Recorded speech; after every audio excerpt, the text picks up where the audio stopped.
That person hurt you. They destroyed your reputation. They lied and you got fired. So how should you pray for them? Because Jesus tells us to pray for our enemies, but today in our psalm, David kind of goes a different direction and he asks God to fight his enemies. He asks God to chase them down a slippery path.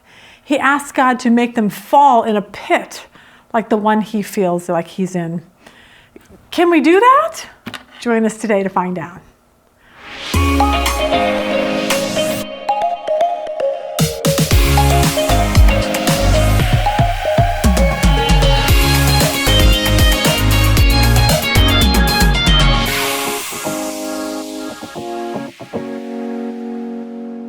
All right, good morning. Welcome to our Psalm series. I'm glad you are joining us today. Today I want to start out with kind of a cute little story that depicts what we're going to be talking about today. On the way home from church one Sunday, a father asked his young son what he learned in Sunday school. So the son said, well, we learned about the children of Israel crossing the Red Sea. And the father smiled and he said, tell me about it. And the son said, well, the Israelites left Egypt, but Pharaoh and his army chased them. Well, his son said, the Israelites ran as fast as they could to get away from, Pharaoh, but they ended up at the Red Sea and they were scared because they couldn't get across it. And the Egyptian army was coming closer and closer. So Moses sent the Israeli Air Force to bomb the Egyptians. And while that was happening, the Seabees built a bridge across the Red Sea. And so when all the Israelites were safely across, Moses told the Air Force to let the Egyptians come through. Then Moses sent Israeli Navy SEALs to wire explosives to the bridge. And as the Egyptians were crossing the bridge, Moses detonated the explosives and blew the Egyptian army to smithereens. The father's like, what? What are you talking about? And he's like, is that honestly the way that your Sunday school teacher told you that story happened? And the boy said, well, not so much. He said, not exactly. He goes, because the story that he told me, he goes, you wouldn't even believe it if I told you. And I thought that is so cute because it's so true. What God did for the Israelites was actually unbelievable because powerful Pharaoh was against him. And the Israelites knew they couldn't possibly withstand his powerful army. But they knew this, their God could. And he did something so miraculous for them, like parting the Red Sea, letting them pass through it. And then when the Egyptians followed, the water came over and drowned Pharaoh's army. That sounds actually too good to be true. But that was the lesson for the Israelites. And it's a lesson for us to remember that God is that powerful to take care of our enemies. So today in Psalms, we're going to kind of see that David's in a little bit of the same place. He probably felt like he was at the Red Sea, hemmed in by mountains, nowhere to go. And without a miracle, David knew he would die. David always felt, like the picture behind me, that there was this tug of war going on with the king who was on one side and David on the other. But David always felt like God was on his side, pulling the rope and tugging it so that David would win. So think about that as we start Psalm 35, okay? David is running for his life, which he does in almost every single one of these Psalms. And it's usually King Saul who's chasing him. And so I would assume that this Psalm was written for one point in his life when this was going on. So David knows this, and it's something that we should know too. Without God coming through for him, he would be a dead man. See, we need to know that without God coming through for us a lot of times, things aren't going to go out the way they're supposed to go. But this psalm is really different. It's really interesting because it's called an imprecatory psalm. And it's a psalm, I think there's 4 or 5 of them in all of Psalms. But it's where the writer asks God to pour out judgment on the enemies. which is interesting because most of us don't like these kind of psalms because we love God save them. We're not really that fine with God destroy them, okay? Because Jesus says, love people, forgive them, turn the other cheek. Like, we get that. So these kind of psalms confuse us. But in this psalm, David goes a different direction, which is kind of even weird for him.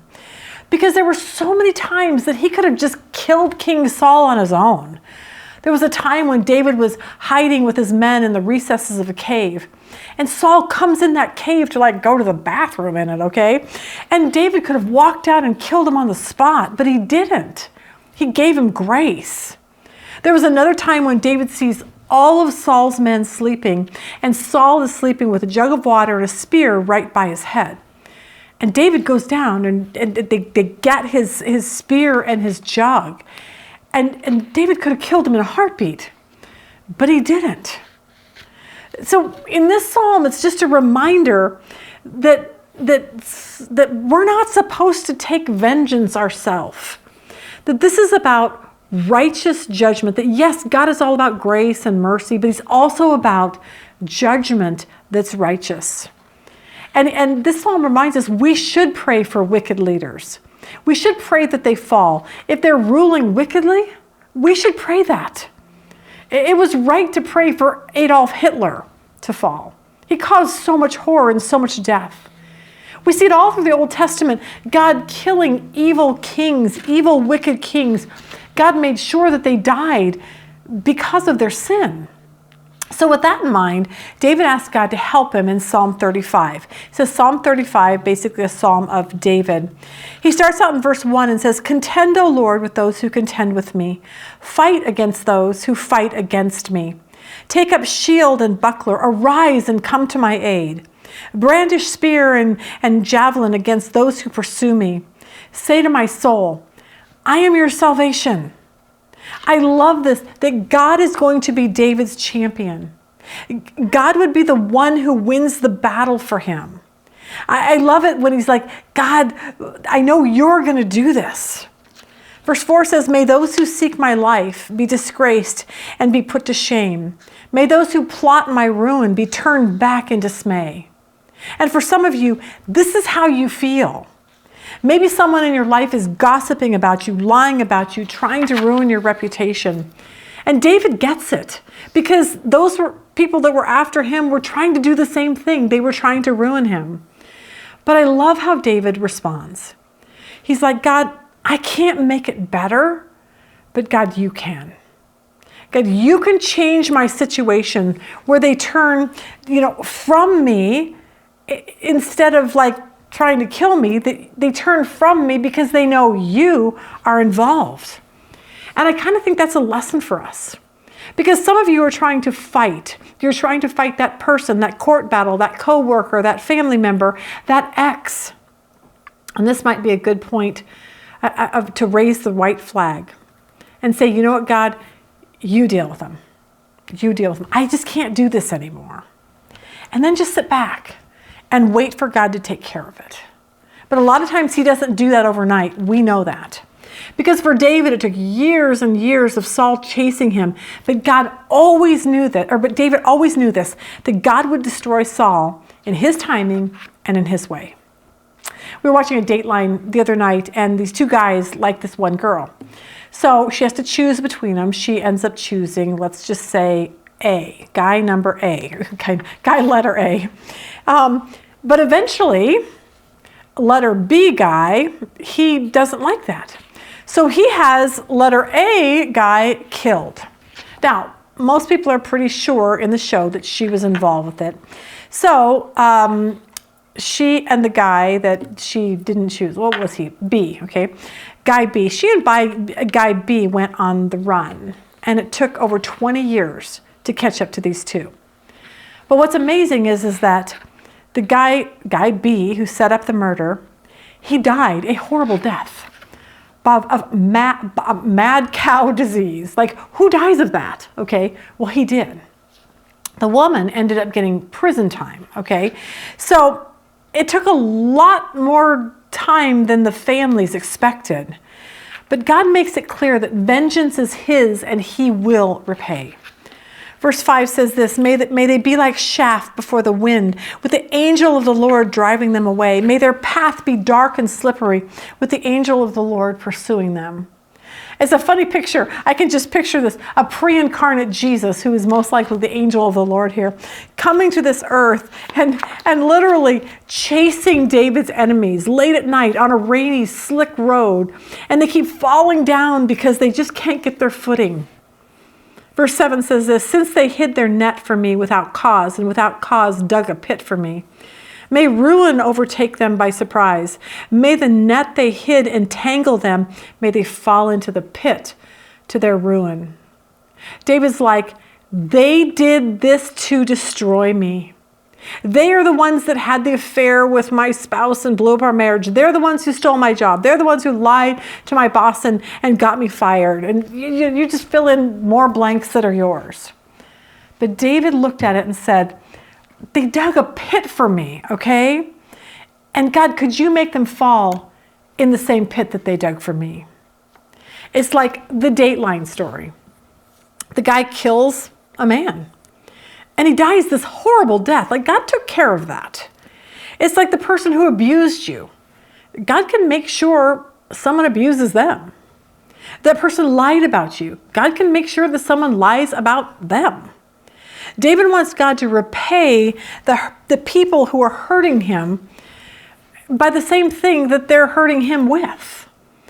But David knows one thing. All the credit goes to God. Look at verse 9. Then my soul will rejoice in the Lord and delight in his salvation. My whole being will exclaim, who is like you, O Lord? You rescue the poor from those too strong for them, the poor and needy from those who rob them. He goes on to say in verse 11, ruthless witnesses come forth. They question me on things I know nothing about. They repay me evil for good and leave my soul forlorn. And some of you are right there. You're like, these are people that are hurting you, ruining your life. They used to be your friend. You used to help them. You prayed for them. You prayed with them. You helped them when they were sick. You helped them when they were in trouble financially. And yet they turned on you. Verse 13 says, yet when they were ill, I put on sackcloth and humbled myself with fasting. When my prayers returned to me unanswered, I went about mourning as though for my friend or brother. I bowed my head in grief as though weeping for my mother. David's like, I was that kind of a friend to you, and yet you turned on me. And some of you get that. Like your husband of 30 years just walked out the door and you're like, how could you do that to me? Like we did life together. Verse 15, but when I stumbled, they gathered in glee. Attackers gathered against me when I was unaware. They slandered me without ceasing. Like the ungodly, they maliciously mocked. They gnashed their teeth at me. And at this point, David knows he can do nothing about it.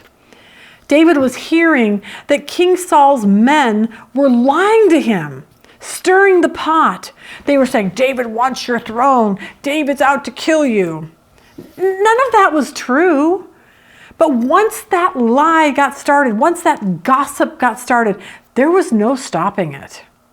Someone once said that lying or gossiping is like someone taking a pillow filled with feathers, cutting it open in a windstorm, and the feathers just fly everywhere. There's no way you can take all those feathers and put them back into the pillow again and sew it up. It's gone too far and too wide. And if you've been falsely accused like David, you understand what that feels like. But here's the reality is that people like to believe the worst, unfortunately. And those feathers are out there, whatever they're saying about you.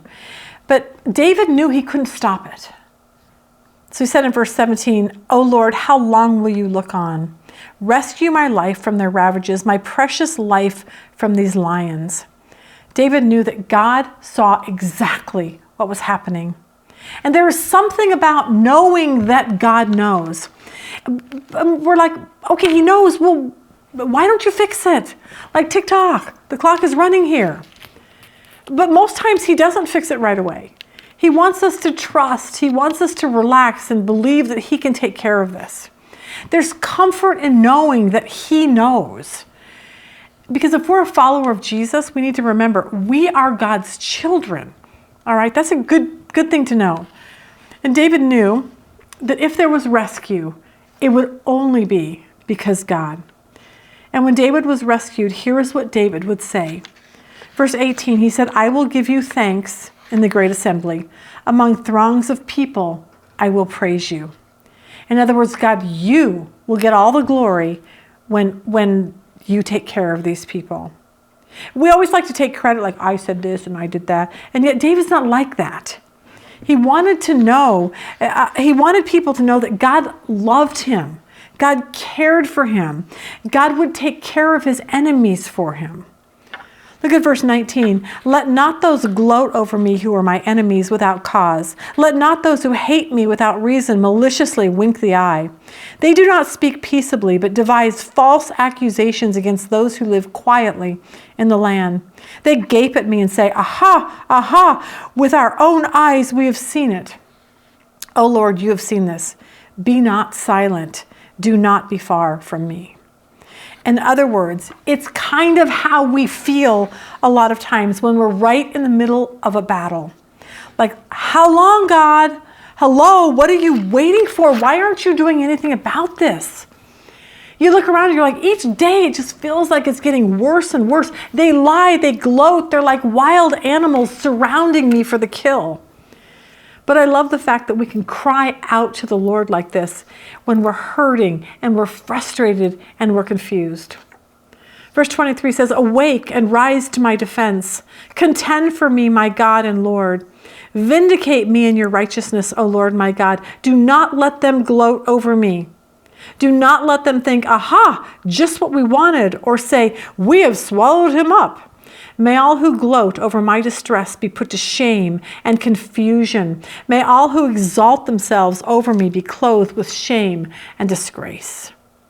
So many men that are Saul's men now used to be David's friends. But there were some that took the side of David and not King Saul. And David ends the psalm talking about those people, the people who stood by him. Verse 27 says, may those who delight in my vindication shout for joy and gladness. May they always say, the Lord be exalted, who delights in the well-being of his servant. David wants to remind us that when he comes through, when God comes through, it will be a reminder that God delights in us. And I thought it was a beautiful picture of how God feels about it. He delights. He delights in our well-being. Verse 28, my tongue will speak of your righteousness and of your praises all day long. I love how David ends his psalms, and they're usually with praise, knowing my God will come through. I'm trusting him to do what I can't. Now, he doesn't know when that will be. David knows sometimes that takes longer than we would like, but he knows and trusts that God ultimately will take care of it in this life or the next. Vengeance is God's, he will repay. In the Dateline, we were watching the woman that was part of this killing her husband. She could never be charged as an accessory because of lack of evidence. So she ended up going to prison on some fraud case. But the mother of the murdered husband said this, well, we didn't get justice on this earth now, but one day she will have to answer to God himself for what she did. And I think, well said. So today's lesson is a reminder, of course, that Jesus says we should pray for our enemies. Our greatest desire should be for our enemies to repent and turn to Jesus. But there are times when we should pray that God in his justice takes care of evil people, evil leaders. Always knowing God can save them or God can destroy them, like he did with Pharaoh's army at what we talked about at the beginning. God destroyed Pharaoh's army because they were hurting God's kids. And God can destroy our enemies because they are hurting us as God's kids too. never forget that is up to God to do, okay? Sometimes we like to take vengeance on our own. It's not our job to retaliate. It's our job to trust God for him to retaliate for us if that in fact is the direction he wants to go. Hope that helps you today. Have a really good day.